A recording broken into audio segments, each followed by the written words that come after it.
আজ এমন একটি নাস্তা রেসিপি শেয়ার করছি যা একবার খেলে মনে হবে আরও যদি বানিয়ে রাখতাম। এতটাই মজার যে একটি খেয়ে থামা সত্যিই কঠিন। চলুন রেসিপিটা শুরু করা যাক।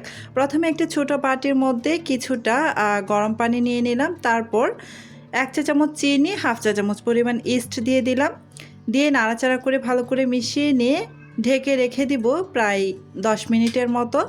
আপনারা যদি ইস্ট দিয়ে নাস্তা তৈরি করতে পছন্দ না করেন, যদি গন্ধ লাগে আপনাদের কাছে, অনেকেই পছন্দ করেন না, ওনাদেরকে বলবো এখানে ইস্টের পরিবর্তে কিন্তু বেকিং পাউডারটা ব্যবহার করতে পারবেন।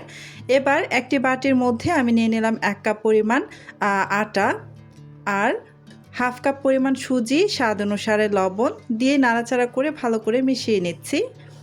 বেকিং পাউডারের পরিবর্তে ইস্ট দিয়ে নাস্তাটা তৈরি করলে এটা বেশি ভালো হবে। তো দুইটা দিয়ে আপনারা তৈরি করতে পারেন, তবে ইস্ট ব্যবহার করলে বেশি ভালো হয়। তো খুব ভালো করে নাড়াচাড়া করে এই যে মিশিয়ে নিলাম। এবার এখানে একটি উপকরণ অ্যাড করব, সেটা হচ্ছে তেল। আমি এখানে প্রায় 1.5 টেবিল চামচ মতো তেল দিয়ে দিলাম। এবার এই তেলটাকে আটা আর সুজির সাথে ভালো করে মিশিয়ে নেব।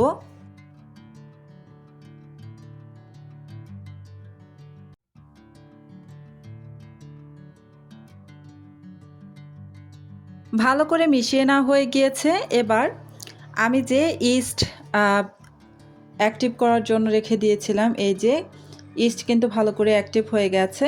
এবার এই ইস্ট মিশ্রিত পানিটাকে আমি এই আটা আর সুজির মধ্যে দিয়ে দিচ্ছি। এবার হাতের সাহায্যে খুব ভালোভাবে প্রথমে একটু মেখে নিচ্ছি।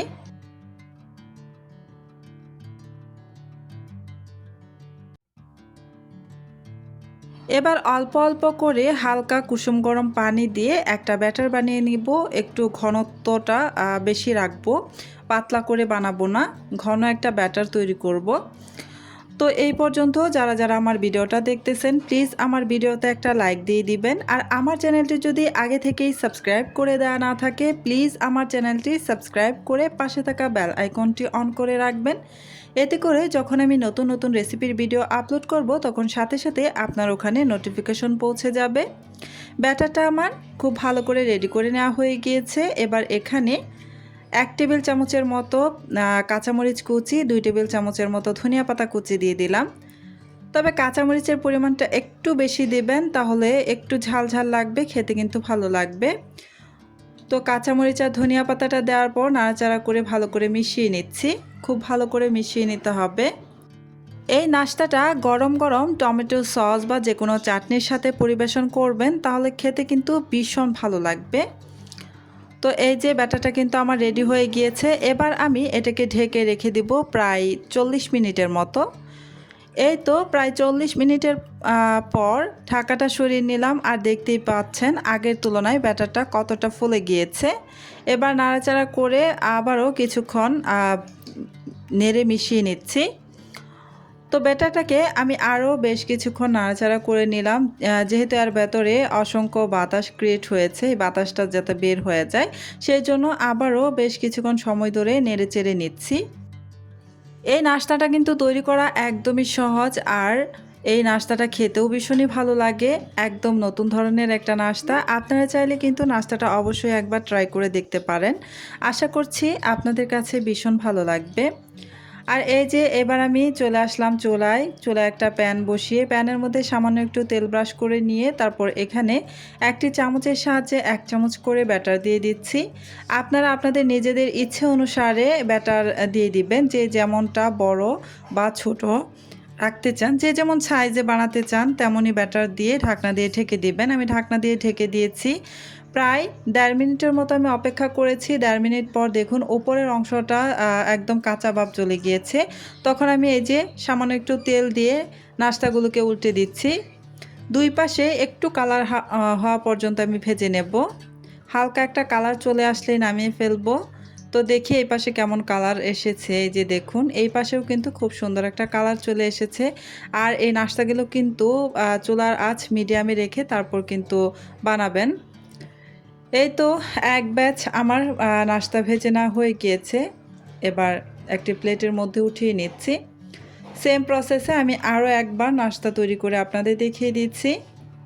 প্যানের মধ্যে আমি দিয়ে দিচ্ছি 3টি নাস্তা একটি চামচের সাহায্যে 1 চামচ করে ব্যাটার দিয়ে দিচ্ছে একটা নাস্তাতে। তো এই যে এখানে 3টি নাস্তা দেওয়া হয়ে গিয়েছে। তো এগুলো এবার আমি ঢেকে রেখে দিব আর চুলার আঁচ মিডিয়াম টু লো আঁচেই রাখবেন।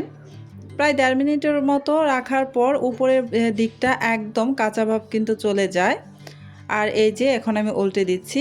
নিচের অংশটাতে বেশ খানিকটা কিন্তু কালার চলে এসেছে।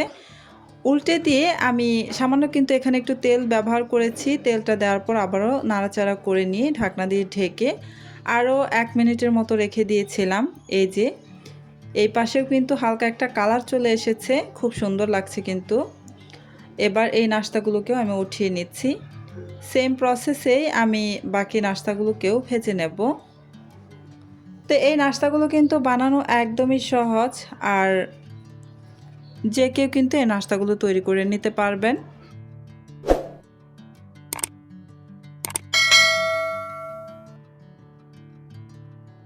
আশা করি আজকের রেসিপিটি আপনাদের ভালো লেগেছে।